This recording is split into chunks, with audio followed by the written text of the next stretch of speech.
ලොව පුරා පිටපත් මිලියනයක් ඉක්මවා අලෙවි වූ විශිෂ්ට ධනාත්මක කෘතියක සිංහල අනුවර්තනය Secret of Success Charles Newton සෞභාග්‍යමත් ජීවිතයකට 8 වන කොටස කාල කළමනාකරණය.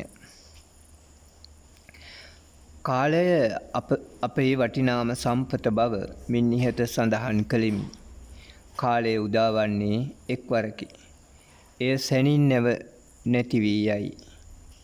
නැවත නොයි. මේ උපදේශාත්මක වදන් පෙළ කියවන්න.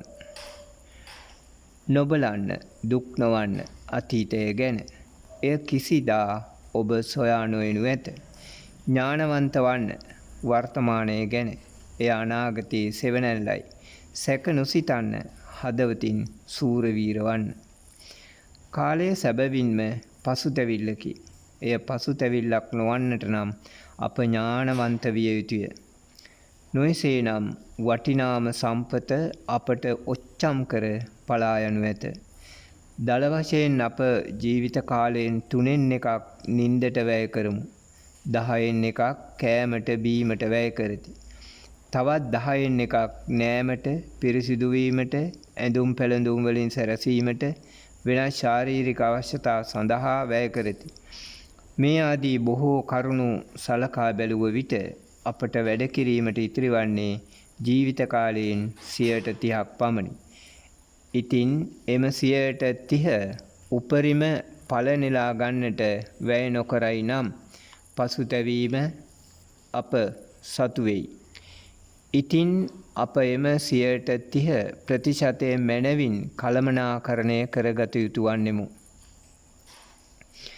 අපි අපගේ අඩුපාඩු වටහා ගනිමු.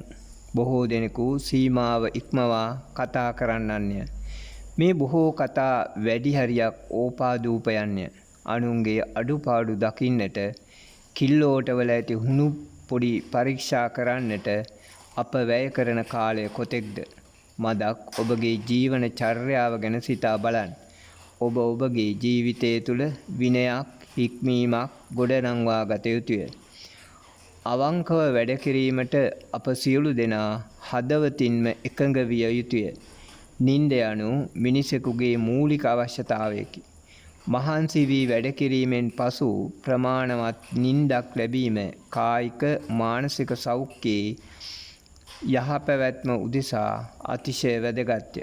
එහෙත් ඉන් අදහස් කරන්නේ නිදි කුඹරයෙකු විය යුතු බව නොවේ. අපි බහුතරයක් දෙනා එබඳු කම්මැලි නිදි කුඹරයන්ය. බයිබලයේ මෙසේ සඳහන් වේ.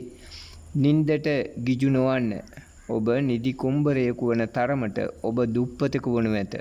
දැස විවර කර ඔබ සතු පාන් කැබැල්ල දෙස බලන්න.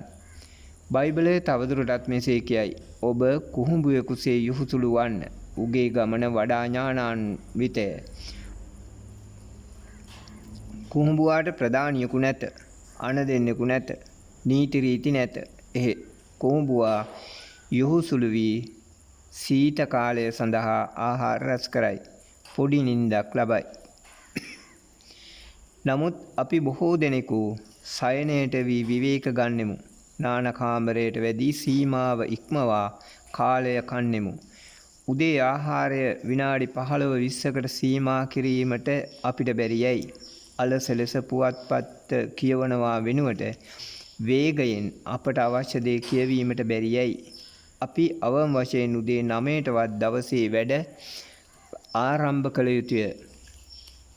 දිවා ආහාරය සඳහා ගත කළ යුතු උපරිම කාලය විනාඩි 30කි. ඉන්පසු සවස 6 වනතුරුවත් වැඩ කළ යුතුය. දිනකට පැය 8මාරක්වත් අවම වශයෙන් අප වැඩ කළ යුතුය.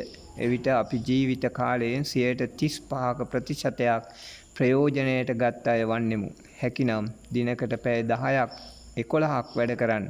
එය සාර්ථකත්වයේ මාර්ගයයි. යහපත් සෞඛ්‍ය තත්ත්වයක් පවත්වාගෙන යාමද මිනිසෙකුට වැඩ කිරීමට අවශ්‍ය ශක්තිය ලබා දේ. ඒ සඳහා පෝෂණයෙන් යුත් ආහාර වේලක් ලබා ගත යුතුය. එසේම නිදහස් මානසික වාතාවරණයක් පවත්වා ගැනීමටද එලෙසින්ම වැදගත්ය.